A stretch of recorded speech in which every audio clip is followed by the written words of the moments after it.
D'Eriq King, obviously the guy that Canes fans want to see behind the center and ready to roll with his dynamic playmaking ability, a guy that accounted for 50 touchdowns 2 years ago with Houston. Oh, yeah. I mean, dynamic. I mean, that's mainly the thing that everyone wants to talk about is having a QB that is a little bit more modern. We've had, Brad Kaya, who can throw the ball all over the yard, but he had to have the elite O-line. And you saw when he did what he was able to do. I mean, we won 10 games with a guy who completed less than 50% of his passes in Malik Crozier. So I wouldn't say a happy medium, but it's instead of the Dollar General version, we're going to actually have some Costco version. We're going to have the top-notch version of a mobile QB in D'Eriq King, man. And he is accurate. It's not like he's a running back that plays QB. It's not like he's some uber athlete that we just threw at QB like they do in high school. He's a quarterback, meaning he is a leader of men. He's a leader of this team.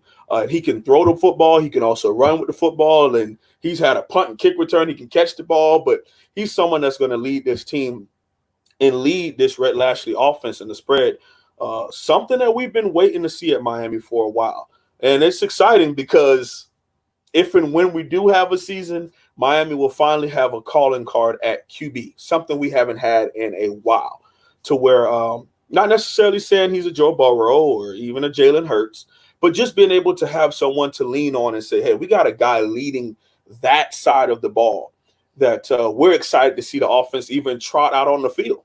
I know for a while it's been maybe like half a decade where you're sad that the offense is on the field because the defense was what was holding it together at Miami under Coach Manny Diaz. And now that Coach Manny Diaz is the head coach, he's brought that aggressive mindset that he had on the defensive side of the ball to the whole team. And now he has a QB that's going to be able to lead it and take it to the next level.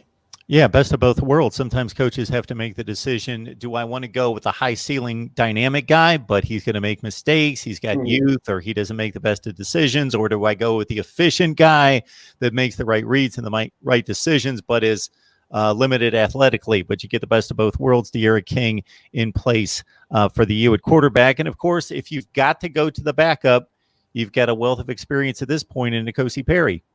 Absolutely. Someone that, Cam Underwood talks about that he is the leader. He's the captain of the KOSI Perry fan club. Then I'm definitely the vice president of Five Hive.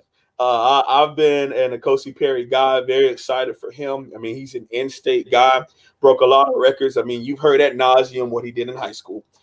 We have seen the ups and downs of him at the University of Miami. And I think every QB does have those things, but it was a little bit more amplified with KOSI Perry, because when you have a fan base that's divided as much as the Miami Hurricanes fan base can be, and especially when it comes to KOSI Perry, the things that he does well is amplified by people who love him, and the things that he does bad is amplified by people who, I wouldn't say hate him, but probably just doesn't want him to be the starter. But either way, he's a more than adequate backup QB for the 2020 season.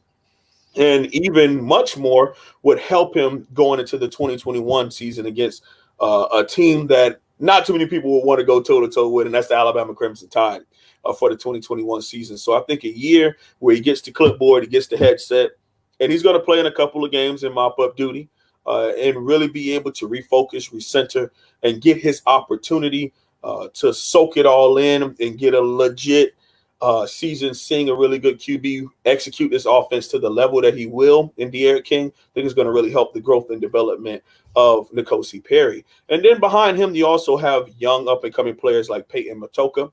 You also have Tyler Van Dyke, this year's early enrollee at QB. So we have some other pretty good QBs that are behind KOSI Perry. And among all of those things, Mark, you finally have an offense that's 2020.